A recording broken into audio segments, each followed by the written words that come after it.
Juste avant de regarder l'entrevue, je veux juste vous rappeler que je suis artiste tatoueur à Montréal et que mes bookings pour février et mars sont présentement ouverts. Je suis artiste de minimaliste, de ligne fine. Donc, si t'aimes les tatous délicats, c'est ton signe. C'est exactement ce que je fais. Je suis spécialisé là-dedans. Je travaille du mercredi au samedi. Mon studio est juste ici, dans le village, à Montréal. C'est juste à côté des stations de métro. C'est super facile de se rendre. Si jamais vous voulez prendre rendez-vous ou tout simplement supporter mon travail, ma page Instagram de tatou est juste ici. Le lien est dans la barre d'infos. Allez cliquer là-dessus. Allez vous abonner. Si vous voulez prendre rendez-vous, vous avez juste à m'envoyer un DM avec vos idées et aussi si vous voulez un approximatif des prix. Je peux faire ça gratuitement sur ma page de tatou. Vous avez juste à m'envoyer à peu près votre projet, quelques photos d'inspiration et je vais vous dire un approximatif de votre projet. Je redessine tous les projets, donc si jamais vous n'avez pas d'idées claires, vous m'envoyez plusieurs idées. Je peux mixer tout ça. Si tu veux plusieurs petits tatous, je fais des prix de groupe, donc c'est vraiment moins cher de faire plusieurs petits tatous la même journée. Quelle belle façon de commencer 2026 que d'avoir un ou des nouveaux petits tatous. Ça fait 6 ans déjà que je fais des tatous. Merci de votre support envers mon travail, c'est incroyable. Sur ce, bonne entrevue.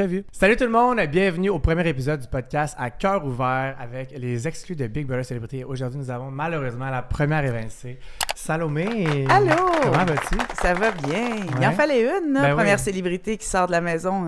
Sinon, c'est un camp de vacances à 16 pendant 3 mois. Ce qui aurait été formidable parce qu'ils sont vraiment gentils, les gens dans À la 16, maison. t'aurais pu faire ça 3 mois? Ben moi, je suis quelqu'un qui vit en groupe. OK. Fait que j'aime ça, les gros groupes. J'ai plein d'enfants, puis ma maison est toujours pleine d'enfants. Puis, T'es habitué du bruit, là. oui, moi, j'aime ça. J'aime ça, la meute. Ah! Aujourd'hui, on a des questions sur ton parcours à Big Brother, mais Ouais. on va parler aussi de ton parcours de carrière, de ta vie un peu privée. Dans le fond, le but du podcast à cœur ouvert, c'est vraiment d'apprendre à connaître la personne derrière la joueuse. D'accord. Est-ce que ça te fait peur de t'ouvrir un peu? Parce que toi, tu es habitué de jouer quand même des rôles. À l'improvisation, tu joues quand même tout le temps des rôles. À la télé, tu joues quand même des rôles. C'est sûr que on m'a pas vu souvent en Salomé Corbeau. C'est C'était une ça. des premières fois où on me voyait en Salomé Corbeau. C'est vrai que les personnages, c'est un super camouflage, en fait, parce que je peux être pas fine, je peux être fine, je peux être... C'est vrai que j'ai pas donné souvent accès à ma vie privée, mais c'est vrai que c'est un petit peu... On se sent plus tout nu quand on est nous-mêmes que quand on est caché derrière une gardienne de prison. Non, c'est clair, c'est clair. Donc, on y va? T'es prête? Ouais, je suis prête. Quand on t'a proposé de participer à Big Brother Célébrité, ça a été quoi ta première réaction? Ben, on me l'avait proposé avant et j'avais dit un non catégorique. Puis après Pour vrai? ça, ouais. Puis après ça, je me suis mis à l'écouter. Puis là, j'ai eu le goût d'y retourner. Puis j'ai fait, OK, finalement, je veux le faire. Ah, on te l'a proposé quand, mettons? À la saison 2. OK, quand même, 4 seasons ago, là. Ouais. Puis je pense que je comprenais pas. Tu sais, puis la première année, ça avait été une année un peu compliquée. Ouais. C'était dans une vraie maison, tout ça. Je comprenais pas bien l'angle dans lequel je pouvais m'amuser là-dedans. J'étais comme, Ouais. wow! Moi, je suis quelqu'un de très honnête, très loyal. Puis toute forme d'hypocrisie me rend très mal à Ah, l'aise. je te file. Fait que j'étais comme, je pourrais pas. Puis quand tout d'un coup, j'ai fait comme, tout le monde est conscient que c'est un jeu, c'est pas des vrais... Là, j'ai fait comme, je pense que je pourrais m'amuser. Et je me suis amusée. Pas longtemps, mais je me suis amusée. Mais l'important, c'est que tu t'es amusé quand même. Hein? Regarde, Ouais. un petit break d'une semaine.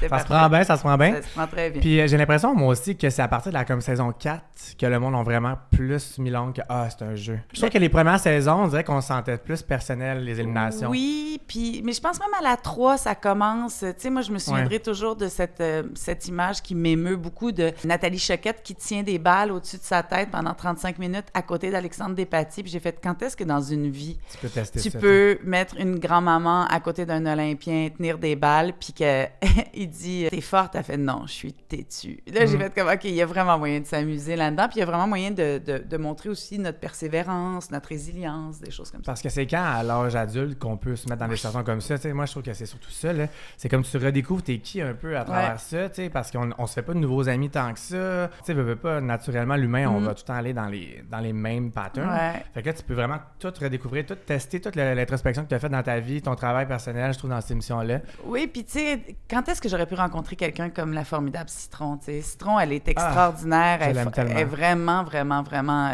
une personne à découvrir avec une profondeur, puis je l'aurais jamais rencontrée si ça n'avait pas été de Big Brother, puis je voudrais plus me passer d'elle maintenant. Ah, j'adore ça, les amitiés improbables. Pour vrai, c'est tellement fun à regarder. Ouais. En entrant dans la maison, est-ce que tu as tout de suite reconnu la joueuse que tu voulais être? Tu sais, on se projette tout le temps comme on se dit toujours le genre de joueuse qu'on veut être. Mais en fait, ce que j'ai fait en rentrant dans la maison, c'est comme je suis quelqu'un de, tu sais, juste ne serait-ce que physiquement, je suis grande, je suis costaude, j'ai voulu comme juste prendre pas trop de place, puis laisser... Ils sont tellement crinqués, ces joyeux troubadours, ils sont fous dans la tête, ils sont fous raides. Fait qu'ils se sont tout de suite mis en alliance, puis moi, j'ai tout perçu ça de loin, puis j'ai fait, oui, ça vient de tout, c'est déjà joué, j'ai même pas fini de placer mes bobettes dans mon tiroir. J'ai fait comme, oh man, ça va T'es être sur le bloc, t'as des bobettes dans les mains, tu sais. Oui, c'est ça. Je suis comme, mais je viens d'arriver. J'ai vu très vite que ça se jouait. Puis là, ben, ça m'a un peu déconcertée. Puis j'ai dit, ben, regarde, on va laisser passer le premier bloc. Oups, là, j'étais dessus. Fait que là, oh non, là, on peut plus laisser passer le premier bloc, je suis dessus. Fait que c'est ça. Mais je savais pas quelle joueuse je serais. Ok, t'avais pas comme fait de plan, genre précis. Non, peut-être que ça m'a nuit, mais c'était surtout que je me disais, ça va dépendre de qui est là. T'sais, s'il y a des gens très timides, je vais être rassurante. Fait que j'allais voir comment... Je me donnais comme 2 heures de plus, genre, pour juste filer la maison. Puis la maison m'a filé entre les doigts. Dans certaines saisons, ça aurait marché, par contre. Ouais. J'ai l'impression que dans certaines saisons, c'est bon d'arriver low-key. Ouais. Puis dans d'autres saisons, ils commencent tout de suite. Mais d'habitude, c'est plus les All-Stars qui commencent tout de suite. Là. J'avoue que cette année, je pense, dans une saison normale, c'est la première fois que je vois les alliances en 1 minute et quart. Mais ils nous même. disent, hein, Big Brother, il nous le dit qu'il faut jouer vite. J'aurais dû l'écouter, mais je voulais tellement pas faire peur. Puis après ça, je me suis mis à faire peur. Mais tu sais, dis-toi, l'année passée, Tammy, elle a fait peur puis elle s'est fait sortir. Fait que c'est un bon réflexe que tu as eu de pas vouloir faire peur. C'est ça. Ben, écoute, puis j'ai essayé d'être moi-même aussi dans tout ça. J'ai essayé d'être d'abord comme « Hey, salut, on se connaît pas. Avant de dire « Salut, on se connaît pas, on fait une alliance, t'es mon top 2. » Tu sais, c'est comme... Ce qui est quand même normal, je pense, comme réflexe, bravo. Ben, c'est ça. Je pense que j'étais plus en mode party qu'en mode game le premier soir. I can relate. Il y avait juste ça pour me donner de bulles. Ouais, c'est ça. Ils m'ont donné des bulles. Là. Ça m'a tout fucké ma game. Calice. Tout le temps à faute des bulles, hein?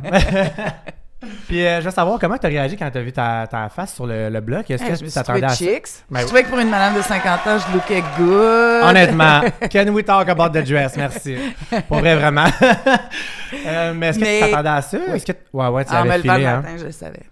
Je l'avais dit à Kate. Puis Kate, elle m'avait dit en espagnol, faut pas lancer ça dans l'univers, fait cancelado. Puis elle me faisait répéter cancelado, cancelado. Puis là, quand j'ai vu ma face, j'ai fait, c'est pas cancelado, c'est pas mal ce qui arrive. En fait, ce qui est bizarre, c'est qu'on est tellement déjà fatigué parce que la première nuit est complètement chaotique, parce que tout le monde se relève, parce que tout le monde veut des indices. Le monde est fou raide. Puis, mais j'aime ça, ces folies-là. Moi, je suis comme un jeu de piste à 3 h du matin, anytime.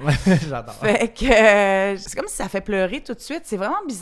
Ouais. C'était pas grave, là. Il y avait pas mort d'homme, mais ça m'a fait pleurer, puis ça a fait pleurer Citron. Puis tu vois, dans le blog de cette semaine, on voit les filles pleurer aussi automatiquement. C'est vraiment bizarre, l'effet de se voir sur le bloc. On dirait que si c'était Big Brother qui décidait du premier bloc, ça serait moins pire. Là, c'est comme...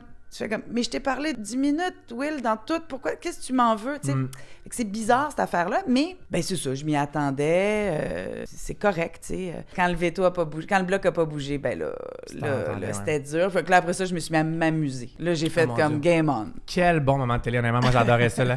T'étais comme kamikaze, là. T'étais comme... Lui, il avait ça, elle avait ça. Moi, j'étais comme pour elle à this point. Comme s'il y a 2 personnes qui te croient, c'est déjà ça, là. Tu sais, comme... Je pense pas que personne m'a cru. Mais je pense ça les a juste un peu comme, ah, pourquoi? Qu'est-ce qui se passe? Puis j'utilisais l'argument de dire, tu sais, tout le monde pense que je suis abandonnée parce que c'est sûr que je sors. Mais fait que le monde s'est mis à me parler. Fait que là, je sais des affaires. Puis là, mais je m'amusais tellement. C'est mon bout préféré. C'est le bout où je savais que je sortais. Je savais mathématiquement, il y avait plus aucune chance que je reste. Mais je vais semer le chaos. I love it. Pour vrai, c'était vraiment le fun à regarder. Je regardais les gens dans les yeux un peu, j'étais comme, ah, c'est une bonne comédienne. Tu vas avoir des rôles après ça, maintenant. Mais tu vois, quand je quittais les pièces vides, j'étais comme, j'avais chaud, je m'en allais tout de suite au confesse. Ça va pas du tout, je dis n'importe quoi. Non, mais ça, je peux pas trop en parler, là. Ça, c'est dépassé la trahison, là. Lui, il était quel bête. Ça, c'était drôle, c'était bon, là. J'ai adoré. Être la première éliminée, ça peut frapper l'ego. Comment tu l'as vécu humainement? Est-ce que c'est quelque chose que... Mais j'ai pas de blessure d'orgueil parce que c'est un coup de dé. Ouais. C'est ça. C'est vraiment ça. Si je le prenais personnel, je serais en thérapie pour 10 ans. C'est vraiment un jeu. Will, il était mal pris. Ses alliances n'étaient pas encore formées. Comme joueuse, j'ai fait à refaire, je ferais ça. Comme humaine, pas du tout. Puis en plus, on voit pas ça à la télévision, mais la maison est bienveillante, la maison est gentille. J'ai eu des fous rires dans le spa, on a eu des moments extraordinaires. J'ai fait plein de bouffe, on s'est amusés, je leur ai fait des pâtisseries, j'ai fait une tarte tatin, des choux à la crème. Oh. Je me suis pas sentie rejetée, je me suis pas sentie non plus méprisée. Puis à la fin, tout le monde me disait, tu sais, Salomé, si tu sors, c'est parce que tu es une joueuse forte, puis qu'on présume que tu vas être forte. Et ils se trompent. J'aurais été probablement une joueuse loyale, facile à faire des... Tu sais, il aurait pu m'utiliser comme pion tout le reste, là. Tu sais, j'aime tellement faire plaisir au monde. T'étais sérieuse quand tu disais ça, là? Ah ouais. OK. Ah oui, non, c'est vraiment ça, c'est mal me connaître de penser que tout ça était hypocrite. Non, j'étais comme, si tu me gardes, je vais être ton pion à vie. Mais c'est dur à croire dans le contexte de Big Brother, puis je les comprends de pas m'avoir cru. C'est un coup de malchance. Il faut sortir quelqu'un la première semaine, c'est moi. Bien sûr que je serais restée plus longtemps, mais j'ai pas de blessure d'orgueil. OK. Vraiment pas. Parfait. J'ai pas beaucoup d'orgueil non plus. En contrepartie, j'ai une grande confiance en moi aussi. C'est vraiment pas d'être éliminée à Big Brother qui change quoi que ce soit sur ma perception de moi. J'espère. Souvent, je dis, je relativise. Là. Moi, j'ai survécu à un attentat terroriste. Ah ouais, OK. J'ai failli mourir. Arrête! Oui, j'ai vu des horreurs. Ça va faire 10 ans. C'était à l'aéroport de Zaventem, en Belgique, des attentats suicides. Suite au Bataclan, c'est la même faction qui a précipité des actions. Fait que, tu sais, survivre à un attentat ou, tu sais, survivre à Big Brother, il n'y a pas de commune mesure, là. Ouais, il y a vraiment pire. Il y a pire. J'ai accouché de 3 enfants sans épidural de 11 livres, 10 livres. C'est pire que sortir. Tu sais, vraiment. Ma résilience puis ma force n'est pas du tout ébranlée par ça. Parfait, ça. Après, j'aurais aimé jouer plus longtemps. Oui, bien sûr.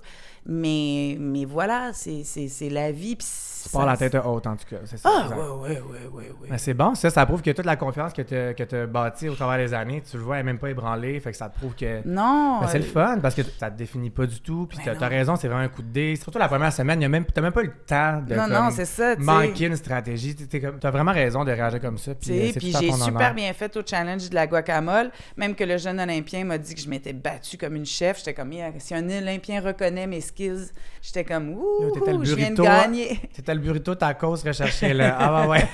Tu me faisais tellement rire. Puis tu sais, c'est sûr que quand Normand veut pas te laisser la place, il est dur à déloger, je te dirais. Jean-François Provençal, il était super gentleman parce que quand on arrivait proche de lui, Citron ou moi, il nous laissait prendre de la sauce, tu sais. Fait que, non, j'aurais juste fait plus de challenge pour montrer à quel point je suis joueuse puis je suis encore physiquement bonne, tu sais. Tu l'as quand même prouvé. Là, qu'honnêtement, t'as l'énergie en masse. Puis ouais, j'ai pas lâché. T'as la fougue. On fait un petit cheers là-dessus. En parlant de GF, est-ce que tu étais déçu qu'il te sauve pas du bloc avec le veto? Ce qu'on voit pas aussi, c'est qu'il me le dit le matin, il dit « je changerai pas ». Ah, OK. Puis là, j'ai compris que il était, c'est ça, dans une alliance qui le coinçait, puis que pour protéger son jeu, ça reste un jeu individuel, hein. C'est vrai. Fait que t'as beau avoir des amis, Provençal et moi, on est vraiment devenus des amis, je pense, à moins que ça aussi, c'est un mensonge. Non, mon Dieu, ça... Non, je pense qu'on est vraiment devenus des amis. Fait que il était coincé, puis il voulait pas se mettre à dos son alliance. Je comprends vraiment. Tu en veux pas, là? Non, j'y en veux pas. Mais c'était ma seule issue. Après ça, si le bloc restait de même, moi-même, je voulais que Citron reste, tu sais. Fait que... Ouais. C'était quand je vais voter pour elle, là. Si j'avais eu le droit de vote, j'aurais voté pour elle, tu sais. Puis j'ai vraiment essayé de la rassurer le matin du vote en lui disant, tu sais, tu vas rester, ça va être correct. Mais on le voit quand je pars, qu'elle pleure, tu sais, parce qu'on s'est vraiment liés d'amitié. On a cuisiné ensemble, on a jasé ensemble. Fait qu'elle est super triste que ça soit pour rester, il fallait m'éliminer moi. Ça m'a vraiment touchée, tu sais. Ça m'a vraiment fait de quoi, parce que c'est vraiment une chouette fille. Vraiment. Est-ce que ça t'a surprise que King Melrose vote pour toi? Non, il me l'avait dit. Ouais? Il m'a dit, moi, je m'en fous, je vote pour toi. Moi, je veux te garder dans l'aventure. C'est ça que tu l'avais dit, ça? Ouais. OK. Mais les autres n'avaient pas confirmé rien qui votait pour toi, là. Les autres m'avaient dit ça va se dessiner à la dernière minute. Puis quand quelqu'un dit ça va se dessiner à la dernière minute, tu fais... La minute, elle va pas de mon bord. On monte pas au vieux singe à faire la grimace. Je te dirais. J'étais comme, j'en croyais aucun. Et que voilà. Quand t'auras tout tenté. On pourra pas dire que t'auras pas tout tenté. Non, j'ai tout fait. Même en peu de temps, qu'est-ce que l'expérience t'a appris sur toi-même? Sur moi-même, que les hormones, c'est vraiment bizarre. Moi, j'ai été une femme dont toute la vie, le cycle hormonal était un charme. J'ai jamais eu ça, moi, des syndromes prémenstruels, des affaires qui font que t'es... OK. Mais là, je suis en préménopause, puis je suis de même... Je fais comme, mais voyons, c'est donc bien violent. Je suis comme, tu sais, je me reconnais moins dans mon émotivité, où je suis bien plus relaxe que ça d'habitude. Je suis moins émotive. Mais là, hormonalement parlant, je suis complètement shiftée. Fait que j'ai appris ça. J'ai appris que c'était définitivement comme une genre de puberté à l'envers, là, la préménopause. Mais tu sais, on en parle de plus en plus, mais moi, quand j'étais jeune, on m'en avait pas parlé. Fait que c'est pour ça que j'en parle aux femmes qui écoutent probablement le podcast en se disant Yo, c'est dans longtemps. Non, ça arrive plus vite que tu penses, puis prépare-toi. Mange bien, prends de la vitamine D, puis fais du sport. Regarde, coach de vie, coach de vie. Mais pour vrai, surtout si tu n'as jamais vécu ça Non, avant, c'est ça. T'es Moi, pas j'avais... préparé, puis là, t'es là à la télé, puis les émotions sont plus intenses dans un jeu comme puis ça. on est extrêmement fatigué, on est en hypervigilance constamment. L'hypervigilance, c'est quand même un niveau de cortisol élevé, fait que les hormones sont... C'est dur de balancer, tu sais. Là, les filles vont toutes se régler sur le même beat, là, ça va être drôle. Ça va donner des semaines rock and roll. C'est ça, j'ai vu des commentaires sur les réseaux sociaux quand même qui disaient pourquoi ils pleurent déjà, ils ont été là une semaine. Mais ça, c'est dur à comprendre pour les gens, mais c'est exactement comme ça qu'on fait des sectes. On prive les gens de sommeil, puis on rentre un gourou dans la place, puis là, on se met à croire à tout. Non, mais c'est vrai. Oui, c'est une méthode de brainwashing. Eux, il n'y a pas de gourou, rien, mais comme on s'auto-prive de sommeil, on devient comme super liés les uns aux autres. Puis, allez passer une semaine avec 16 personnes dans le bois, pas de cellulaire, rien d'autre que vous 16. Vous allez vous faire des confidences que vous ferez jamais à un collègue de travail avec qui vous travaillez depuis 15 ans. Parce que vous n'êtes pas en état de survie avec votre collègue. Là, on n'est pas en survie, là, évidemment, là, mais il y a quand même quelque chose un peu de la survie. Et donc, vite, tu te confies, puis vite, cette personne-là devient importante pour toi. Même si tu vas voter contre elle dans le confessionnal, c'est pas ça. Il y a une autre game qui se joue à Big Brother, qui est la game humaine, qui est vraiment les rencontres, et elles sont vraies et profondes et rapides. C'est comme un autre espace-temps. Tu sais, votre collègue depuis 15 ans démissionne, ça vous fait rien, c'est normal. Pensez pas que vous êtes insensible, c'est que vous avez pas de lien d'attache. Vous connaissez pas son passé. Nous, on connaît à peu près le passé de tout le monde. En ce moment, on connaît à peu près les situations de tout le monde. Il y en a qui vont super bien dans leur vie, il y en a qui ça va moins bien, il y en a qui sont contents d'être à Big Brother parce que ça leur donne des breaks de ci, de ça. Il y a des gens qui sont là pour se prouver des choses après avoir survécu. Fait que vite, on s'attache à ces humains-là qui nous confient des secrets intimes, tu sais. C'est ça. Donc, tu sais, c'est pour ça que le monde pleure. Ben oui, le nombre de fois qu'il faut que tu vois un ami pour que ça soit équivalent avec le nombre de temps que 20, vous avez, pas de téléphone, pas de distraction. Tu sais, vous n'avez pas de repères. Votre vie d'avant, on dirait que tu l'oublies un peu parce que justement, tu n'as rien qui t'en rappelle. Puis t'as pas de small talk parce que tu peux pas dire « Hey, François Legault a démissionné, ouais, c'est malade, nanana, ouais, Trump qui va envahir le Groenland. » C'est malade? Non, mais c'est malade! Ouais, c'est malade. Mais moi, l'actualité, pour moi, c'est malade. Ou le Canadien, ou, tu sais, à un moment donné... Non, mais il n'y a plus de chef de parti. On n'a plus de chef de parti au libéral, on n'a plus de chef de parti à la CAQ. Les élections sont dans 6 mois. Ouais. Yo, man, c'est la meilleure télé-réalité du monde. Vraiment. On veut une caméra là-dedans, s'il vous plaît, merci. Mais même le Canadien, t'as pas les scores. Fait que t'as pas la décision de marde de l'arbitre d'hier. Ou t'as pas as-tu vu la gaffe aux Golden Globes ou as-tu vu la robe des... Il n'y a pas de small talk possible parce on n'a rien vu la veille. On s'est vu, nous. Fait qu'on reparle de la joke qu'on a faite. Là, cette joke-là devient la meilleure joke du monde parce que c'est la seule qu'on a disponible, tu sais. Non, je comprends. Mais c'est dur à comprendre pour les gens, mais essayez-le. Allez passer une semaine avec 16 personnes dans le bois avec rien à faire. Vous allez sortir de là en disant on se quitte plus jamais, puis vous allez probablement vous revoir à chaque année. J'ai vécu la même chose quand je fais des tournées en Europe, puis que je passe, mettons, une semaine à Bruxelles. J'ai des amis belges, heureusement qu'ils étaient là d'ailleurs pendant les attentats, que j'ai rencontrés en 2002, en 2003. Puis encore à ce jour, je considère que c'est mes meilleurs amis et je ne les vois pas. Mais ils en savent plus sur moi que certains collègues avec qui je travaille ici, avec qui je m'entends super bien, mais j'ai pas la profondeur du lien. Ça, en surface un peu plus. Ouais. Mais c'est vrai. Few moments later. Désolé pour la déneigeuse. On s'en sauve pas. Mais un podcast en hiver, drôle d'idée. Regarde. À l'été, ça serait peut-être une tondeuse. On s'en sort pas. On s'en sort pas. Il y a des gens qui vivent à l'extérieur de ta maison, Rémi. Ben oui. On n'est pas à Big Brother ici, là. On est vraiment... Ah, puis même à Big Brother, on entend des affaires. Ah, pour vrai? Ben la terrasse est dans une cour, fait qu'on entend des camions reculer des fois. T'es comme, oh my God, il y a d'autres mondes. Quand il y a des avions, j'étais là comme, écrivez SOS! Sortez-nous d'ici! Oh my God. Si t'avais eu l'opportunité, avec qui aurais-tu voulu créer une alliance, mais comme ton top 1, genre de... Moi, je pense que mon alliance de rêve, là, un top 4 personnes, là, ça aurait été Gab, Marie-Ève, Jean-François Provençal, puis Mona. Oh, ça aurait été fort, ça. Ouais. Bon. Ça aurait été ça, mon top 5. Bon corps. J'ai pas eu le temps. J'ai une question là-dessus sur Mona. Comment ça, elle n'est pas targetée en partant? Je sais pas, même moi, je la targetais pas.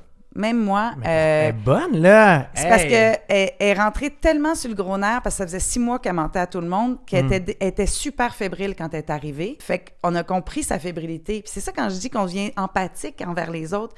Fait qu'on a compris sa fébrilité, on a compris sa peur aussi d'être targeté. Puis c'est tellement quelqu'un qui met de l'ambiance. C'est quelqu'un de tellement joyeux dans la maison. On a juste le goût d'être son ami. Moi, je suis devenue son amie. On se connaissait un peu, mais je suis vraiment devenue son amie. Puis tu sais, on a 18 ans d'écart, là, moi puis Mona. J'espère que c'était vrai quand elle disait qu'on se ferait un gros souper quand elle sortirait. Elle n'est pas visée encore, puis c'est tellement une bonne joueuse ou un bon joueur. Moi, je m'amuse j'alterne et c'est correct pour Alex. On peut alterner entre Mona, Alex et elle. Sa stratégie de s'allier avec Gab et Christophe, c'est du génie. Et aussi avec Will, de l'autre bord, c'est du génie. Vraiment. Donc, si elle est capable de surfer sur ces 2 axes-là pendant longtemps, ça va être correct. Cela dit, son alliance avec Normand m'étonne. Parce que si c'est une alliance rigolote pour en apprendre plus sur Normand et rapporter ça aux autres, c'est bon. Si c'est une vraie alliance avec Normand, je pense que ça passera pas auprès de Gab. Puis c'est le temps qui va nous le dire. Ah, c'est tellement triste que tu sois passé aussi vite parce que j'ai l'impression que tu as vraiment de bonne lecture du jeu rapidement. Là. Honnêtement, je vois la même chose. Puis pour vrai, you got it right. Il y avait raison de te sortir vite parce que t'étais dangereuse. Là. Je l'écoute parler puis je suis comme, OK. Elle a fait ses devoirs. Ouais. Puis tu sais, c'est ça. Puis je pense que j'ai une lecture du jeu qui est bonne. Puis je pense qu'ils l'ont vu que j'avais une bonne lecture du jeu. Puis là, ils ont fait comme, elle est menaçante. Fait qu'ils m'ont sorti. Donc, pas de blessure d'orgueil. Au contraire, une petite tape dans le dos en disant c'est ça, je suis tellement intelligente qu'ils ne pouvaient pas me garder dans la maison. Tu dégages souvent une grande solidité. Est-ce que tu te sens aussi solide à l'intérieur que ce que les gens perçoivent de toi? Non. Non. C'est un peu un fake it till you make it? Non. Okay. J'ai une grande force. J'ai une capacité d'adaptation que je sais être remarquable. J'ai toute mon enfance, j'ai passé mon enfance entre le Québec et Paris. Je me suis adaptée toujours à des nouveaux quartiers. Je suis capable de m'adapter à beaucoup de situations, ce qui me donne vraiment une grande force vitale. En revanche, ça m'arrive d'avoir peur. Ça m'arrive de me trouver démunie dans certaines situations. Ça m'arrive d'avoir des moments où je suis toute petite, tu sais. Puis c'est correct, puis je m'accorde ces moments-là aussi, de me dire, ça, tu vois, Salomé, c'est pas grave. T'es pas capable de gérer la situation, t'es fragilisée. Et là, c'est là que ma force revient, parce qu'en disant, tu vois, juste de le nommer, ça prouve ta force. Puis là, je me remonte, puis je me reconstruis. Tellement. Wow! C'est vraiment beau ce que tu dis, puis c'est vraiment vrai. Merci. C'est le fun comment tu es consciente de tout ça. J'imagine que c'est l'expérience de vie. C'est les heures de vol, si tu veux. Oui, vraiment, mais c'est beau à voir, tu sais, comme tout le travail que tu as fait, ça paraît. Ouais. Est-ce qu'il y a un moment précis dans ta vie où tu as senti que quelque chose avait profondément changé en toi? 2 choses. J'ai eu un enfant très tôt, à 19 ans. J'étais vraiment une adolescente solaire et tête en l'air. Tu sais, j'étais comme, j'allais pas à mes cours, 5e session, oh, bébé. OK, wow. Là, maintenant, j'ai un ancre, j'ai un phare, là. J'ai une lumière qu'il faut que je suive. Je suis maman, il y a un être humain qui dépend de moi. On va arrêter de faire n'importe quoi. On va arrêter d'arriver en retard, d'oublier de mettre des travaux, de ci, de ça. On va se faire un petit plan, puis on va avancer. Ça, c'est le premier point tournant dans ma vie. Je dis souvent que je suis devenue adulte et mère le même jour. Wow! T'sais, souvent, les gens deviennent adultes, puis ils deviennent parents. Moi, c'est les deux en même temps. Je suis passée de l'adolescence insouciante, pas si insouciante, mais un peu genre je m'en foutiste. Ouais. Là, je fais ce que je veux. Tu pensais juste à toi. J'ai le droit de vote. Puis, je parle tout le temps de politique. J'adore. Puis, OK, là, les choses sont sérieuses. Puis, c'était voulu, en plus. Fait que, tu sais, je pense qu'inconsciemment, ce que je voulais, c'était ça. Je voulais comme m'ancrer. Puis, les attentats sont arrivés à la veille de mes 40 ans. Puis, j'étais comme, non, vieillir en tant qu'actrice, blabla, non. Puis, tu sais, moi, je touche pas à mon visage, je fais pas d'intervention par choix. Puis, j'ai aucun problème avec ceux qui font le contraire par choix. Là, ton corps, ton choix, ton corps, ton choix, ton corps, ton choix. 100%. Tout est bon. Il n'y a pas de mauvaise réponse, mais ma réponse à moi au vieillissement, c'est d'essayer de ressembler aux madames que je croise dans la vie parce que c'est mon outil d'actrice, puis j'ai envie de rester réaliste. Dans mon œil à moi, dans mon œil à moi. Là, j'étais comme, mon Dieu, puis j'arrêtais pas de prendre du poids, puis je suis italienne, tu sais, fait que là, je suis tranquillement en train de devenir une maman italienne. Il va y en avoir pour tout le monde dans pas long. J'haïs pas ça. Puis les attentats sont arrivés, puis tout d'un coup, ça a tout relativisé. Ça a fait, hey, tu vieillis, oui, mais t'aurais pu être morte. Tu prends du poids, oui, mais t'aurais pu être morte. Il y a des gens qui ont vu leurs enfants mourir sous leurs yeux.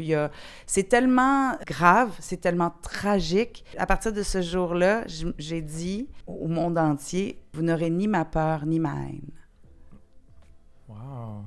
Je ne vais pas me construire sur la haine. Je ne vais pas non plus me construire sur la peur. Donc, même la haine de vieillir ou la peur de vieillir, j'ai essayé de l'évacuer. C'est facile à dire, c'est pas si facile que ça à faire. Oui, non. C'est ça. Mais, somme toute, j'ai vraiment essayé de viser la sérénité et l'appétit, la soif. Tu sais, après les attentats, là, tout goûtait bon dans ma bouche. J'étais comme, c'est malade. Je suis passée tellement proche de mourir que tous mes sens se sont mis à s'aiguiser. Puis je mangeais, puis j'étais, c'est donc bien bon manger. Alors que la semaine d'avant, j'aurais fait comme, ouais, super le potage. Les petits plaisirs de la vie, tu les prenais plus pour acquis, là. C'est ça. Et ça m'a... là, ça fait 10 ans, puis ça revient cycliquement, cette pensée-là, de dire ni peur, ni haine, juste le bonheur et la gratitude.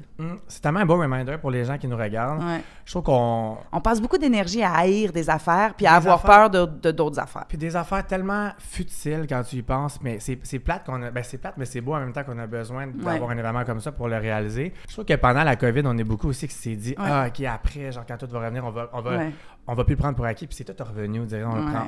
Tu comprends? Mais on est dans une société qui nous pousse à l'individualisme aussi. Nos écrans, nos vies, nos affaires, nos likes, nos... J'imagine qu'au 19e siècle, quand tu n'avais pas le choix d'être 24 pour monter la charpente d'une grange, il y avait plus de solidarité. Tu sais, là, si tu as des sous, tu fais venir des gars. Si tu n'as pas de sous, ben tu restes dans ta maison, tout cas. C'est pas une époque formidable pour la joie, le plaisir partagé. Oui, on a des amis, tout ça, mais je trouve que c'est une époque un peu sombre et un peu individualiste. C'est pas forcément de la faute des individus, justement. C'est plutôt la faute de comment ça s'est bâti, tout ça. Puis quand je dis ni peur, ni haine, c'est correct d'avoir peur. Puis le courage, c'est pas de pas avoir peur. Le courage, c'est d'affronter nos peurs. C'est juste de pas se laisser guider par la peur. De pas avoir peur de la peur. C'est ça. C'est normal d'avoir peur des affaires. C'est correct. Puis rappelle-toi, est-ce que je suis en danger de mort? Non. Ben, essaye d'y aller. Essaye d'avancer. Tellement. Puis c'est comme ça que tu apprends des facettes de toi. C'est comme ça que tu évolues. Si tu passes ta vie à jamais sortir de ta zone de confort puis de laisser la peur gagner, ben tu vas juste rester la même version. Tu sais. Oui. Fait que, voilà. Très Puis bon la haine, message. c'est énergivore. Arrêtez d'haïr des affaires. Aimer des affaires. Ça coûte autant d'énergie, mais ça en redonne. Haïr, ça en redonne jamais. Plus on vieillit, je trouve que plus on laisse aller des affaires. Tu sais, qu'on mettait notre énergie, là. Il y a tellement d'affaires qu'avant, genre, je mettais mon énergie, que t'aimes pas, t'en laisses tomber. Je sais pas pour toi, là. Avoue, hein? Mais oui. C'est une bonne chose de vieillir, ça. Tout nous est prêté, là. Si on pense un peu à certaines philosophies autochtones, c'est un prêt, tout ça. Fait qu'arrête de penser que c'est à toi, le soleil. C'est pas à toi, le soleil. Le soleil est à tout le monde. Puis si quelqu'un te fait de l'ombre, ben tasse-toi. Arrête de l'haïr. Fais juste Je veux ça sur un t-shirt! Merci! J'arrête une boîte au complet. J'adore. En plus, il y a un soleil en arrière de toi. Oui. Regarde! Mais pour vrai, j'adore. C'est vraiment vrai. Prenez des notes à la maison. Être dans le regard du public depuis aussi longtemps, ça fait quand même vraiment longtemps. Est-ce que c'est quelque chose que tu trouves qui t'a endurci ou qui t'a rendu plus vulnérable? Ben, j'ai commencé avant l'ère des réseaux sociaux. Fait que c'était juste comme les gens me reconnaissaient dans la rue, puis c'était super le fun. Ouais. Les réseaux sociaux, c'est une arme à deux tranchants. J'ai émis des opinions sur Twitter. J'ai mangé mon lot de menaces de mort. Oui, je suis plus sur Twitter. Tu sais, on peut avoir des opinions contraires dans la vie. Moi, je suis très politisée, puis m'asseoir avec un libéral fédéraliste, là, je peux m'asseoir ici puis jaser des heures avec, puis on va sûrement aller jouer à pétanque le lendemain. Okay. Ça me dérange pas d'avoir des opinions contraires. Mais là, recevoir une tonne de schnutz par la tête parce que tu penses ci ou tu penses ça, j'ai fait comme « Oh! » Ça, j'ai trouvé ça dur, mais c'est pas tant... Ben, il y a vieillir à l'écran, tu sais. Des fois, j'ai mis une photo, puis il y a du monde qui disait « Je l'aimais mieux avant. » Moi aussi, je m'aimais mieux avant, madame. Mais là, il y en a plus de avant possible, tu sais. Qu'est-ce que tu veux? Il y a toujours des commentaires. Fait que, bon, mais ça, je comprendrai pas jamais pourquoi les gens écrivent ça, t'sais. Comme, pourquoi t'écris ça? Tu l'aimais mieux avant? First, qui ça intéresse? Pour vrai. Deuxièmement, on les lit, les commentaires, souvent. Tu sais, comme, garde ça pour toi. Puis moi, souvent, j'ai le goût de répondre. Puis vous aimiez-vous mieux avant aussi, sûrement, madame? Parce qu'elle écrit ça parce qu'elle est malheureuse. De vieillir, puis là, elle se voit à travers moi. Ben enfin, oui. Bref. Ouais. On pourrait partir longtemps là-dessus. Mais ce qui est formidable de vieillir avec le regard des gens, c'est que mon métier ne peut se faire que si des gens me regardent. Je peux pas faire de show tout seul dans mon salon. Je peux pas faire un film que personne va voir. Fait que le public, c'est une relation dont j'ai besoin pour gagner ma vie. J'ai besoin que le public soit là. Fait qu'il faut que je l'aime tendrement et il faut que j'essaye à chaque moment de lui dire ô combien il est important pour moi. Et la chance et le privilège qu'ils viennent voir les shows au MTLUS de la LNI, qu'ils regardent des films dans nos salles de cinéma. Le public, c'est essentiel à notre métier. Vraiment. Il n'y a pas un acteur qui est acteur dans son sous-sol. Là, c'est bon de ne pas prendre ça pour acquis aussi. Jamais. le public québécois aime sa culture, mais on pourrait encore pousser ça d'un cran. Si on commençait à l'école, je pense qu'il y a encore moyen d'être un meilleur public en tant que peuple. Vraiment. Mais c'est pas de la faute des gens, c'est de la faute du fait qu'on est envahi par la culture américaine de tout bord, tout côté. Fait que c'est sûr que ça influence. Ça influence, puis c'est à ceux qui créent la culture d'essayer de se rendre au cœur des gens. Puis je pense que ça commence peut-être en éducation. Mais c'est encore un autre volet politique pour le podcast À cœur ouvert politique. Oui, on va mettre ça en guillemets. Est-ce que tu as déjà douté de ta valeur, pas en tant qu'artiste, mais en tant que personne? Tous les jours. Tous les jours, j'ai un doute. Qui ne doute pas est idiot. Être persuadé qu'on est un bon humain, c'est ne pas être un bon humain. Quand tu te penses bon, là, c'est parce que t'es pas bon. Je doute tous les jours. Est-ce que je suis la meilleure amie que je pourrais être? Est-ce que je suis la meilleure blonde? Ça fait 20 ans que je suis mariée que je suis avec mon amoureux. Est-ce que je suis la meilleure mère? Mon Dieu, ça, c'est un abysse de doute et de... J'ai-tu fait la bonne affaire? Puis souvent, je le dis à mes enfants, je dis, oups, ça, je pense que je l'ai échappé, les copains. J'avais pas d'affaire à réagir comme ça. C'est le seul moyen d'avancer. C'est le seul moyen. Avoir raison, là, en général, quand tu penses que tu as raison, mordicus, c'est souvent parce que tu as tort. Hey, j'en veux une couple de t-shirts là, avec tes citations. Hey, on part une merch. Yeah, je suis down, full down. Mais t'as vraiment raison, honnêtement. Tu sais, ceux qui sont persuadés qu'ils n'ont jamais tort, c'est parce qu'ils ont tort. Puis qui se victimisent. Mais c'était pas moi, c'était lui, c'est pas moi. Puis tu fais, mais non, il y a des fois, c'est moi. Lève ta main, dis, hey, il me suis trompé. C'est ça. Je suis désolée, puis c'était pas pour mal faire, c'est parce que j'ai pensé à mes fesses, j'ai pas pensé aux tiennes. Puis je me suis mis au centre de cette affaire-là, puis j'ai eu une mauvaise réaction. Puis si quelqu'un en face comprend pas ça, ben tu fais comme, ben c'était parce que c'était pas un bon ami. Ouais. C'est parce que c'était pas quelqu'un qui voulait vraiment qu'on avance ensemble. Parce que les autres aussi font des gaffes. Puis je leur pardonne de faire des gaffes quand ils disent, hop, je me suis trompé. Je fais, ben écoute, ça arrive à tout le monde. Puis on avance, puis on grandit, puis on apprend. Une faute assumée est à moitié pardonnée, moi je dis. Mais oui. Quelle peur t'accompagne encore aujourd'hui, même si elle est plus discrète qu'avant? Ben, tu sais, je pense que moi, en tant qu'enfant unique, j'ai toujours eu une peur de la solitude. Je suis pas quelqu'un de solitaire. J'aime ça être tout seul. Tu sais, quand il y a personne dans la maison, là, entre midi puis 4 heures, je suis comme, puis là, je mange couché dans mon lit en écoutant des affaires. Puis je suis comme, je suis même pas obligée d'être bonne. Je peux juste être comme dégueu et c'est le fun, ça. J'adore être seule de temps en temps. J'adore prendre des moments seuls en silence avec moi-même. Mais je ne suis pas un être de solitude. Je n'ai jamais été célibataire de ma vie. Okay. J'ai 3 enfants. J'ai des troupes de théâtre, j'ai des équipes d'impro. Je suis un être de meute, j'en parlais tantôt. Je suis vraiment quelqu'un qui fonctionne bien dans une meute. Donne-moi la responsabilité de laver les toilettes puis de changer les poubelles, là, puis je suis super heureuse de passer 10 jours avec toi dans un chalet. Même si le monde me tape ses nerfs, il me tape ses nerfs 7 secondes sur 24 heures, tu sais. La solitude, c'est peut-être l'affaire qui me fait le plus peur. Donc, en allant à Big Brother, est-ce que tu avais peur d'être rejeté, d'être mise à part? Est-ce que c'est quelque chose qui te... Je me doutais que ça arriverait de par les générations. OK. En étant la plus vieille, ça le fait naturellement. Mais finalement, c'était même pas si pire que ça. Ton énergie, honnêtement, je le sens vraiment pas, le corps d'âge. Là. Non, c'est ça. Puis finalement, c'était une peur qui était non fondée. Ouais. Ben oui puis non, là, parce que quand tu vois les alliances, tu fais que, c'est comme, il y a vraiment juste les jeunes dans cette alliance-là. Ouais. Mais c'est instinctif. Ouais. C'est instinctif, mais pas dans la vie sociale de la maison. Dans la vie sociale, j'ai vu un commentaire qui disait, elle fitait pas avec les autres, mais il aurait fallu que tu viennes passer des parties avec nous parce que ça fitait. Là. Tout le monde fit avec tout le monde dans cette maison-là. Là. Il y a des expériences différentes, il y a des âges différents, il y a des milieux différents, mais il y avait pas d'exclusion. Il y a personne qui était exclu de la meute. Puis tous les moments là, qui justement, ils sont ensemble, ils cuisinent, ils rient, souvent c'est juste pour montage, mais c'est les moments que les candidats retiennent le plus puis qui connectent. Puis c'est parce que ça fait pas le show. Tu sais, première semaine, il y a tellement de stratégies. En plus, avec la gang de crinqués qu'il y a dans la maison en ce moment, il y avait tellement d'alliances que, tu sais, juste au montage, il devait être comme « Wow! » Ouais, là, c'est clair. Ils ont eu le temps de montrer la bébite, mais c'est à peu près tout ce qu'ils ont montré d'extérieur à la game, c'est la bébite, mais tu sais, ce que vous voyez pas, c'est les moments où on fait la vaisselle. C'est pas très télévisuel, mais Dieu que ça peut être drôle, tu sais. Fait que voilà. Et toi, c'est dans ta tête pour toujours. Oui. On est rendu à ton petit cadeau. Un petit clin d'œil à Unité 9. Un petit de la drogue! No. Yes! C'était un petit cadeau d'Eros et compagnie, qui est mon partenaire pour mes podcasts. Je vais juste te lire la petite carte. Salomé, Big Brother t'a libéré, mais Unité 9 te rattrape. Eros t'offre aujourd'hui de belles menottes en velcro. Un clin d'œil à un rôle marquant, un peu plus douce, un peu plus confortable, ceux-là, par contre. Donc, bonne découverte. C'est super dur mettre des menottes puis avoir l'air d'être bon pour mettre des menottes. Ça m'a pris comme une vingtaine de coups à faire clac, clac, clac, parce que sinon tu fais Fait que ça a été un long apprentissage. Ah, OK, mais ils sont quand même robustes, là. Je pensais, tu sais, à un truc pompon rose. Oui, moi aussi, je voyais ça dans ma tête. Non, c'est plus... Ça fait prison plus, là, ça. Oui, mais ce qui est bien, c'est que si je les porte sur la rue, j'ai des réflecteurs, fait que je me ferai pas foncer dessus. Elle a tout compris.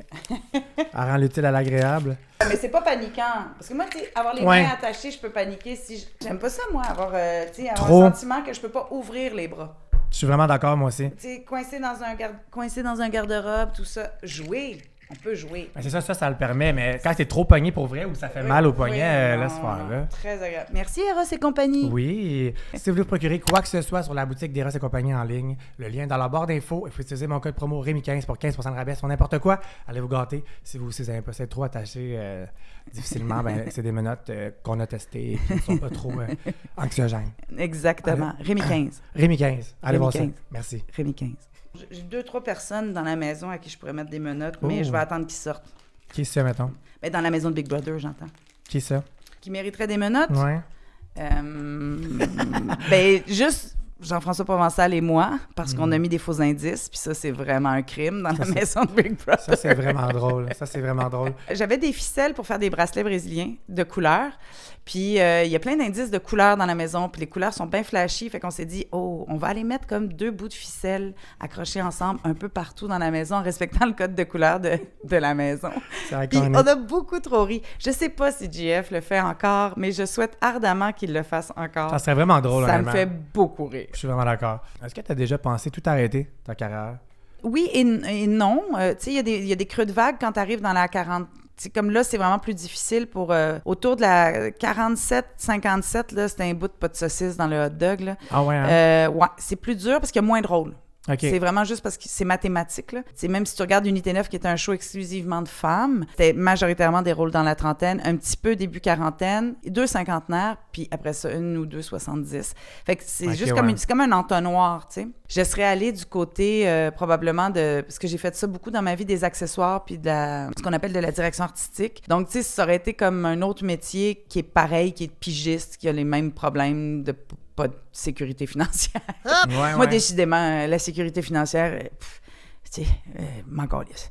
Mais, non, mais, j'étais là que, tu sais, tant qu'à ça, arrête puis fais autre chose qui va t'assurer un revenu fixe parce que tant qu'à vivre dans la précarité. Mais finalement, en fait, j'ajoute des cordes à mon arc, tu sais. Je me suis mis à écrire pour Le Devoir, je me suis mis à scénariser, je continue toujours, j'ai fait de la production de théâtre, tout ça, fait que j'ajoute des cordes à mon arc, mais tout arrêté. Des fois, j'ai des rêves très romantiques d'ouvrir un genre de bed and breakfast de luxe, je sais pas, dans les Laurentides, dans le bas du fleuve, tu sais, juste pour être tout le temps dehors. Je suis quelqu'un qui jardine beaucoup, fait que, tu sais, genre faire un bed and breakfast avec des produits du jardin, puis tu sais, bon. Fait, c'est des rêves romantiques de dire, je vais aller vivre avec des chefs. Yeah, right, tu vas aller vivre avec des chefs, tu vas t'ennuyer de ton dépanneur au coin de la rue, tu vas revenir au bout de 2 ans. On a tout ça un peu dans notre tête. Ouais. Tu sais, moi, j'ai grandi à Paris. Fait que déjà, Montréal, pour moi, c'est la campagne comparé à Paris. Fait que moi, prendre mon auto pour aller faire des commissions, je trouve que c'est une hérésie. Là. Je trouve que c'est de la sorcellerie. Je fais, voyons, vous prenez votre auto pour aller faire des commissions. Ça va pas.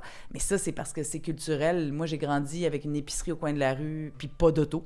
Ouais. J'ai jamais eu d'auto dans mon enfance parce qu'on n'a pas d'auto quand on vit dans des grosses villes comme ça, tu sais. J'imagine que ça fait la même chose à des gens qui ont vécu un peu à Tokyo, c'est des villes, ou à Londres. C'est des villes qui sont tellement immenses qu'avoir une voiture, c'est plus de trouble qu'autre chose. Vraiment. Comme moi, j'ai une voiture, j'en prends une fois par mois, legit, là. Mon épicerie est au coin, puis je suis tout habillé. Non, c'est ça. À part quand il y a la déneigeuse. Hein? La fameuse déneigeuse. Oui, mais il faut qu'ils fassent leur travail. On chiale qu'ils le font pas assez vite, puis quand ils le font, on chiale qu'ils le font. Tu sais, à Mané, là. C'est fun de chialer. Zen. Oui, mais je te dis, ça prend de l'énergie, chialer. C'est vrai. Moi, je chiale. Je suis une chialeuse professionnelle des Olympiques, mais jamais je le pense vraiment. Oui. Comme je suis pas fâché. Non. Mais ça, c'est un personnage. Oui. C'est juste genre, tu t'envoies un vocal à ton ami puis tu chiales sur tout. Oui. Mais genre, je suis pas fâché, ça gruge pas mon énergie. Je suis pas fâché pour vrai. C'est ça. J'ai juste faim, genre. Mais moi, quand j'ai faim, de toute façon, je suis un monstre. Pour vrai, je suis un monstre. Non, moi, si j'ai faim. J'ai plus de plaisir. Il n'y a rien qui me tente. C'est pas bon. Pourquoi les restaurants? Pourquoi des Pokéballs? C'est quoi la nouvelle mode des Pokéballs? Je veux un steak. Tout m'énerve. Voyons, les tacos français. Ça n'existe pas un tacos français. Un tacos, c'est mexicain. Voyons, je me mets à chialer sur tout. Donnez-moi à manger. Sinon, je mords. Avoir faim dans le trafic. Ah, j'abandonne. Je lâche prise. Je sors de mon char, je vais taper quelqu'un au hasard. Non. Ça, Celui c'est- que sa face me revient pas. Beaucoup Ou de je monde. mange un bébé parce que les bébés, je trouve ça trop cute, fait que je croque la cuisse. What? Un bébé. Je vais donner Snickers à ma caparte parce que on a peur pour les bébés de Montréal. Ça me fait ça, des bébés. Ça me fait gricher des dents. Refaisons ça, ouais. J'aime trop ça, ces C'est petits vrai, hein? humains-là. C'est cute, Ren. Oh! J'en aurais eu 1000, je pense, si j'avais pu. Là. 1000? Ben non, pas 1000, mais j'en aurais eu 7 ou 8. Ah ouais, hein? Si j'avais pas été comédienne puis que j'avais eu un cadre financier qui me permettait d'agrandir la maison puis d'acheter plus de billets de train pour aller se promener, je pense que j'en aurais vraiment eu beaucoup. J'adore accoucher, j'adore le- dormir à côté d'un bébé. C'est l'affaire qui est la plus apaisante au monde, là, tu sais. Si vous cherchez un bénévolat à faire, je pense qu'on peut aller bercer des bébés prématurés. Mais après que tu viens de dire que tu veux les croquer puis les manger, je Oui, pense mais que je le ferai jamais. toutes tes opportunités de bénévolat avec des bébés sont parties en fumée. C'est pas vrai. Non, C'est des blagues. J'aime vraiment les bébés. J'aime vraiment ce que ça fait à notre corps. C'est tellement fragile, c'est tellement dépendant de nous qu'on est comme obligé. Puis je comprends les gens qui n'ont pas le goût justement d'être proches des bébés parce que c'est ben trop de responsabilité. C'est comme, mais si je l'échappe, je le tue. Mais moi, ça m'apaise. Ouais. Moi, je suis hyper active, fait que ça On est deux. me calme. Je me mets une respiration tranquille, puis là, je me berce. Puis je sais pas c'est qui endort qui. Je pense que c'est le bébé qui m'endort. Puis Ah ouais, finalement, hein? on finit par dormir ensemble. Fait que tu t'ennuies un peu du côté quand tes enfants étaient petits bébés. Oui, mais ça peut être n'importe quel bébé. Ah, ok. C'est-à-dire que c'est pas les miens, je suis contente qu'ils grandissent, là. S'il y a un bébé dans un party, oublie tout, là, tu sais. Je pense que tu pourrais mettre, genre, une grosse vedette, là. Ça serait qui mes vedettes préférées, là? Mais tu sais, mettons, j'adore Kate Winslet, puis un bébé dans la même place, puis je pense que j'alternerais à essayer d'aller parler à Kate Winslet puis essayer de prendre le bébé dans mes bras. Finalement, tu berces Kate puis genre, Oui, c'est ça. tu parles avec le Mais je bébé. pense que le problème, c'est qu'elle est aussi comme ça, fait que je pense qu'on serait les deux sur le bébé, puis on aurait beaucoup de fun. Ah, wow. Ça, c'est une belle image. L'improvisation a occupé une grande place dans ta vie. Qu'est-ce que l'impro t'a appris sur l'humain et sur toi-même? L'écoute. OK. Écouter l'autre. Si tu veux bâtir quelque chose dans la vie ou en impro, faut que tu l'écoutes. Puis il faut que tu réagisses pour vrai à ce que ça te fait, tu sais. La solidarité aussi. Une équipe d'impro, c'est très solidaire. Notre immense capacité à imaginer. L'être humain est fascinant. L'imagination qu'on peut déployer, Fait que c'est ça, l'imagination, l'écoute et la solidarité. J'adore. Est-ce que tu as trouvé ça particulièrement exigeant d'interpréter ton personnage dans Unité 9, notamment en incarnant une personne aux prises avec une dépendance? C'est pas dur à interpréter. C'était exigeant physiquement parce que la première saison, j'étais enceinte. Fait que quand j'éteins le feu au maximum, puis tout ça, tu sais, j'étais enceinte de 6 mois. Puis c'est un personnage qui marche rough, qui crie, puis j'arrêtais pas de dire à mon bébé, Joséphine, qui a maintenant 12 ans, j'étais comme, c'est juste un spectacle, là, c'est pas vrai, maman est pas fâchée pour vrai. Fait que physiquement, c'était dur. Mais non, c'est un personnage dans lequel c'était assez facile de se plonger. C'est quelqu'un qui a beaucoup d'autorité, mais qui a une immense faille. Elle a pas tant de dépendance, hein. C'est pas qu'elle consomme tant que ça, c'est Booba l'a fait chanter. Elle en consomme à un moment donné parce qu'elle peut plus, mais c'est surtout pour protéger sa famille qu'elle fait ça. Puis ça, c'est très facile pour moi d'imaginer que je ferais des grosses bêtises si ma famille était en jeu. C'est ça. Mais ça, tout le monde, je pense, quand on aime notre famille, quand c'est la chose qui compte le plus pour nous, si quelqu'un le met en danger puis te demande de faire quelque chose, tu sais, moi, ça se pourrait, là, tu sais, que j'aille voler des bougies dans un magasin. J'ai vu une bougie. Je me suis dit, qu'est-ce que je pourrais donner comme crime? Puis, mais non, c'est ça, c'était facile à interpréter, la panique. Puis c'était mon fils qui jouait mon fils. OK, ça, je savais pas. Ouais. Dans Toute la vérité, puis dans Unité 9, c'est le même petit garçon. C'est Gustave qui joue mon fils dans les 2 téléséries. Fait que, tu sais, ça venait vraiment des trips pour de vrai. Là. Ouais, La maman en toi était vraiment... Y a-t-il un rôle ou un projet qui t'a transformé émotionnellement plus que tu ne l'aurais imaginé? En fait, c'est les années à la LNI. Ça va faire 25 ans l'année prochaine que je suis à la LNI et ça m'a profondément transformée parce que de durer dans un projet qui est aussi éphémère, une impro, ça se raconte pas. Essayer de raconter une impro à quelqu'un, c'est plate patate. Comment ça se fait que ça fait 25 ans que je fais des choses éphémères? Que si tu les as pas vues, tu les verras jamais. Et en fait, ça m'a fait découvrir que moi, j'aimais ça, laisser des impressions. Ça m'a fait me découvrir en tant qu'artiste profondément. J'aime quand c'est fulgurant, j'aime quand ça dure une fraction de seconde, j'aime l'éphémère. J'aime la beauté du rituel éphémère. On était tous ensemble pour voir ça. Un peu les feux d'artifice, c'est pourquoi qu'on regarde des petits... Oui, c'est beau, puis ça s'éteint, tu sais. Mhm. Mais ça nous émerveille le temps que c'est là. Wow! Puis j'aime ça, imaginer que je suis une artiste de l'éphémère. Je trouve ça bien beau. Ah, mais c'est vraiment une belle affaire. C'est vrai que c'est cool quand tu penses à ça. Ça fait 25 ans que tu fais des trucs éphémères, puis il n'y a pas de preuves, Il n'y a pas de preuve, il n'y a pas de traces de Dans rien. l'air qu'on est en ce moment, on dirait qu'il n'y a pas de peur parce que c'est rendu rare maintenant. Tu sais. Tu vas trouver des photos de moi dans les loges, puis des photos de moi en jeu, mais ça dit rien sur l'impro. Fallait vraiment être là. C'est vrai. J'aime ça, les affaires de fallait être là. Ouais, moi aussi, j'aime ça. J'aime ça aussi les gens qui filment pas le concert au complet, puis qui vivent le moment présent. Je filme aucun concert. Qu'est-ce que tu aimerais que les gens comprennent mieux à ton sujet au-delà de l'image publique? Mettons, est-ce qu'il y a quelque chose que tu as entendu ou que tu as lu sur toi à ton sujet que tu es comme ça, c'est pas nécessairement aligné pour de vrai avec moi? C'est moins vrai en vieillissant, mais mon casting faisait que je pouvais avoir l'air prétentieuse ou méchante. OK. Puis sérieux, fiez-vous bien plus à Ouais. mes multiples dents. Je suis vraiment quelqu'un de pas méchant, puis de pas jugeant. Je juge pas les gens. C'est juste mon physique faisait ça. Là, j'ai moins d'angles en vieillissant. J'ai pris plein de rondeurs, mais à cause de ma mâchoire carrée, de mon grand nez droit, on aurait dit que j'avais l'air prétentieuse ou méprisante même. Puis ça fait pas du tout partie de mon ADN, mais pas pantoute. C'est vraiment la génétique qui a fait que j'étais une grande brune qui pouvait avoir l'air froide. Mais dès que tu me... Fait que de loin, sur des photos, tu peux faire comme « Ah, ben l'air méchante », puis mes gros sourcils, tout ça. Mais pour vrai, je suis zéro comme ça. Je suis plutôt même bonne poire. Mhm. Tu peux me manipuler un peu trop facilement même. À ne pas faire, s'il vous plaît. Alors, évitons. Évitons. Mais je confirme, oui, que tu es vraiment une personne solaire. Être ici, puis je confirme, elle n'est pas intimidante ou menaçante ou méchante, là, vraiment pas. Zéro. Promis, guys. Moi, j'aime beaucoup finir. On va finir sur cette question-là. Oui.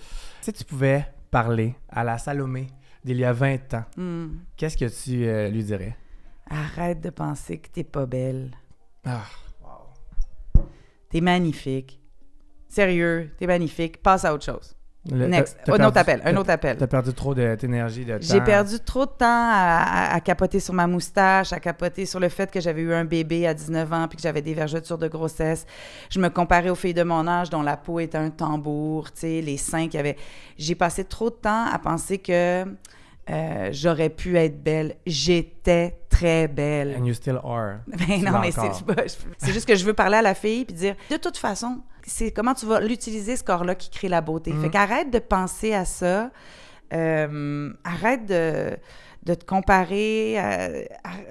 Cesse. Trouve-toi belle. Mais tu sais, c'est jamais facile de se trouver belle. Ou, en tout cas, sors ça de ta tête. It's not an issue. Là. Sors ça de ta tête.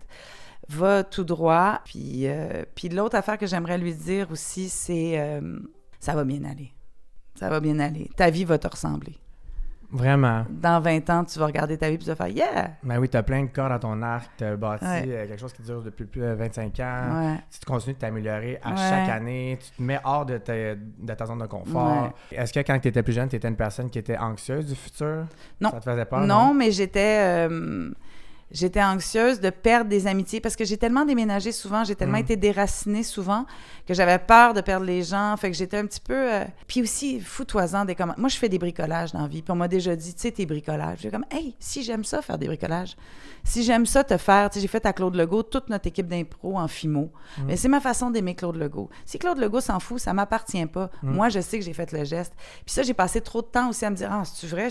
Devrais-tu arrêter de faire des bricolages? Devrais-tu... Non. Ben, puis j'ai décidé que non. Puis j'irais juste lui dire, t'as raison, continue à faire des bricolages. Donc, t'es belle, t'as raison de faire des bricolages, puis tout va bien aller. C'est ça que je lui dirais. J'adore ça. Vraiment. J'aime beaucoup les messages que tu t'envoies et que tu envoies aussi en même temps. Je pense que c'est des messages qu'on oublie souvent et qu'on prend pour acquis, mais qui sont tellement nécessaires. Le nombre de temps qu'on peut sauver si on comprend ça. Mais c'est ça. Peut-être qu'on le comprend juste à 50 ans. Essayez de... Croyez-moi, faites juste me croire puis essayez de l'appliquer. Vous allez voir, ça va aller plus vite. Oui, exact. Merci Salomé. Merci Rémi. Ça fut vraiment un plaisir de te jaser. Un charme. J'ai adoré. J'ai tout aimé. Moi aussi, vraiment. Pour être, t'es vraiment une belle personne. J'espère que tu es fière de toi. Je sais que tu l'es. Ouais. Toutes tes plateformes vont être dans la barre d'infos. Donc, allez voir ça. Tu as Instagram. J'ai un Facebook de vieille madame. Mon TikTok est mort. Je comprends pas TikTok. Écrivez-moi si vous voulez faire des collabs sur TikTok. Je comprends rien. Ça pourrait être le fun. Comment montrer à une dame comment se servir de TikTok. C'est ça, on commence par un tutoriel de TikTok. Oui, de quelqu'un. C'est ça. Ça serait un bon concept. Là, Madame Corbeau, là, c'est de même qu'on fait ça. Ah oui, OK, bon, on va faire des chorégraphies. Fait que t'en as un TikTok quand même, là. Oui. Fait que je vais mettre le lien de son TikTok dans la barre d'infos, son Facebook, son Instagram, allez cliquer là-dessus, allez la suivre. On l'a pas vu assez longtemps dans nos écrans, donc ça peut se prolonger sur les réseaux sociaux, allez voir ça. Exactement. Puis un gars et une fille qui s'en vient, un petit rôle là-dedans, puis Les Jumelles à Radio-Canada, une série jeunesse sur la diversité. J'adore parce que j'allais te poser exactement la question, qu'est-ce qui s'en vient pour toi? T'es bonne, c'est pas ta première entrevue, hein? Non. Allez vous abonner à ma chaîne YouTube aussi si vous voulez voir les prochaines entrevues des candidats évincés de Big Brother Célébrité. C'est qui ta prédiction, tu penses, cette semaine? Émilie, hein? Ouais, ça me fend le cœur. Bon, donc, si vous voulez voir l'entrevue avec Émilie, si vous voulez voir les prochaines entrevues qui s'en viennent, allez vous abonner et on se voit très bientôt. Merci tout le monde d'avoir été là. Bye!